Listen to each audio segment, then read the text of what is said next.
Président, bonjour.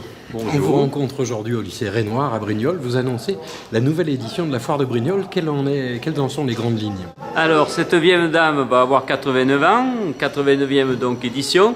Je suis un président serein parce que toutes mes équipes ont bien travaillé et je pense qu'aujourd'hui l'annonce du programme 2018 devrait satisfaire, j'espère, les 60 000 visiteurs que l'on attend pour cet événement majeur en Provence verte. Alors, un partenariat important avec le lycée, pourquoi?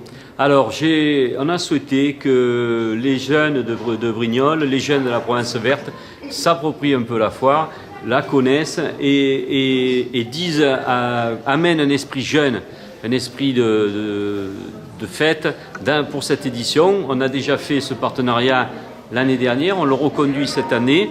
On ajoute cette année un partenariat avec le lycée agricole de Saint-Maximin. Donc notre vocation est de faire participer la jeunesse aux événements économiques de la Provence verte. C'est une bonne occasion aussi d'enraciner la foire de Brignoles dans le terroir. Tout à fait, parce que ces jeunes vont grandir et auront après des enfants, donc ce seront des visiteurs potentiels. Donc on va d'abord leur donner des responsabilités, puisque c'est considéré comme un stage en entreprise validé par l'académie. Donc ça fait partie de leur cursus scolaire et on va essayer de leur donner envie de faire partie du monde économique et de trouver, notamment au contact avec les nombreux entrepreneurs qui sont présents par le club des entrepreneurs de la foire de Brignoles, de leur donner envie de rencontrer des chefs d'entreprise pour peut-être créer des synergies pour l'avenir et surtout trouver du travail. C'est aussi pour vous l'occasion de nous rappeler quelques chiffres. La foire de Brignoles, c'est un impact économique. Alors c'est un impact économique mesuré par une étude de la CCI il y a 2 ans. On peut penser qu'il se brasse à peu près une vingtaine de millions en chiffre d'affaires, vingtaine de millions d'euros. Ensuite, il y a quand même 60 000 visiteurs, 350 exposants.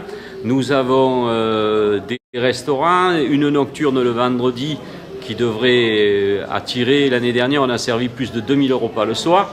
Donc je pense qu'économiquement, c'est pendant ces 10 jours qu'il se passe le plus d'activités dans l'arrondissement de la Provence verte. Cette année, bien qu'il y ait plusieurs concours, il n'y aura qu'une médaille.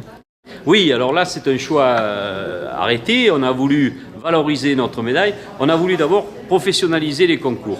On met des partenaires, notamment pour les huiles avec la Fidole, le centre de l'Olivier à Aix. Avec le vin, nous allons citer Vie, nous avons un partenariat avec le Coteau Varois très important. Nous avons aussi avec les miels le syndicat des apiculteurs du Var et nous avons, alors cette année c'est une grosse nouveauté, avec l'association des fromagers de Provence et de la mission de l'élevage régional, nous allons faire un concours de fromage exceptionnel puisqu'il rassemblera bovins, ovins, caprins. C'est une grosse nouveauté, concours régional et qui se tiendra pendant la foire.